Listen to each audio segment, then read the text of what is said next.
Some things are trickier because it's like you talked about burnout or some of those other little signs that we can typically pick up at the water cooler or when we're having coffee with somebody, because we can kind of look over at Susan or we can look over at, Keisha and say, I don't think they look a little stressed out. But it's hard to do that when people are, in front of the camera and they put on their work face, or they just turn their camera off, right? And it just says their name, Susan. It's like, so how do we navigate those subtler, smaller things that I think are important in order to be able to meet employees where they're at? I have so many thoughts on that. I have to figure out where to start. But I'm going to start with this concept that I think the first answer to your question is it is not about perfection. It is not about flipping the switch and suddenly being in the zone of complete employee experience. It is about paying attention and making small changes every day. So as a leader, giving yourself permission to recognize there are certain things maybe I don't yet know how to do and I'm still learning, but there are a few tricks that I've picked up along the way. And so I'm going to do the things that I know are working and give myself permission to keep learning how to do the things I haven't figured out yet. I think that's one piece of it.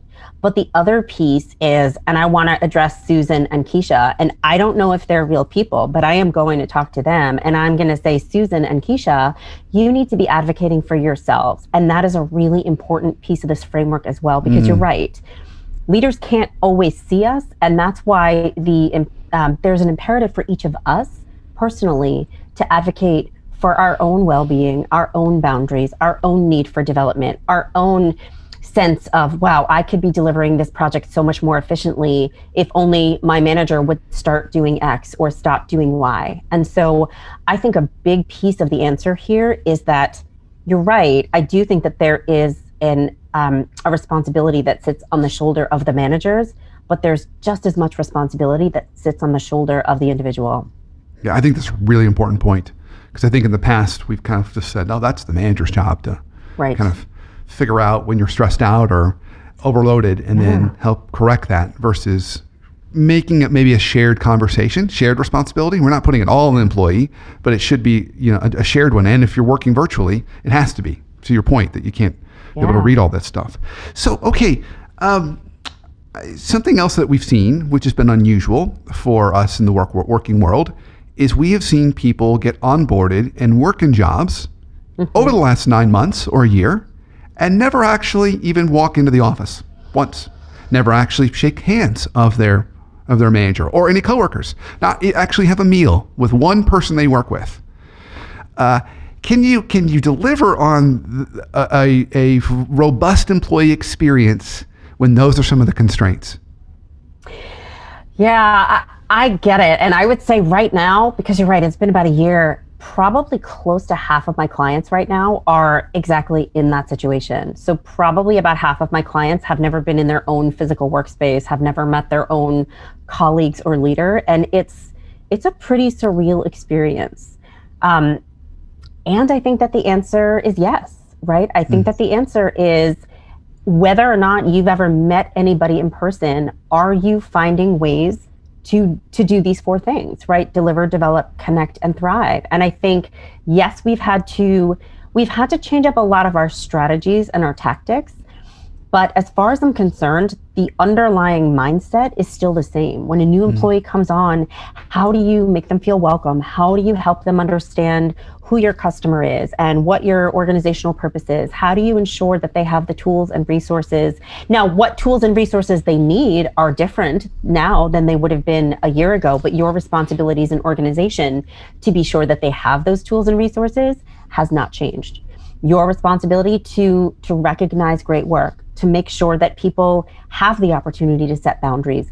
It looks different now, but it's fundamentally coming from the same place. And so, yes, I think we have had to change our how, but not our why and our what.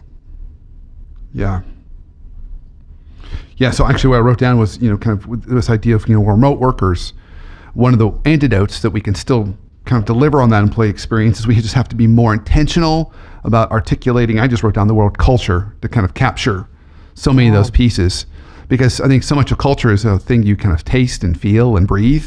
Walk into a place, hang out with people, you kind of get a sense of that. But if there's no physical space, then it has to be actually spelled out and communicated, which is what I heard you kind of say. That's exactly right. Yeah. That's exactly right.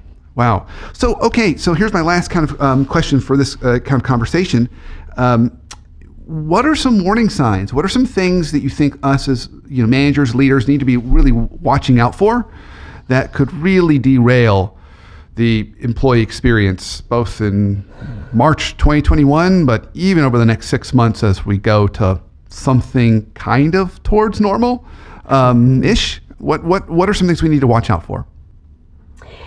Yeah, I mean, I think that it's really important to always keep the finger on the pulse of how your teams are doing, right? I think staying in regular conversation and noticing if somebody seems different, somebody who used to speak up in meetings a lot suddenly seems really quiet, or somebody's quality of work seems to have fallen off, or you recognize that somebody on your team is sending you emails at literally all hours of the day and night, right? I think one of the things that's important to recognize is that being a leader is not the same as being a parent, right? So your team members are not your full responsibility or accountability. They have to be responsible for themselves. But it is there is an onus on leaders to be paying attention, right? And so if you notice somebody is sending emails at all hours of the day and night, and you raise it with them and you say, hey, listen, I'm concerned about the number of hours it seems like you're working. What can I do to help?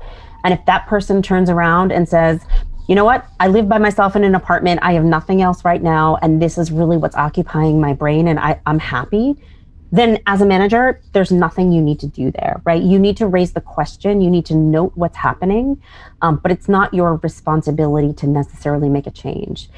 So I think as leaders, the more that we're staying connected with our teams, we're making sure we're asking what they need, and we're really listening, we're hearing them, we're doing our best to be responsive, and that we are asking about what we as leaders can do more or less of to create these positive conditions.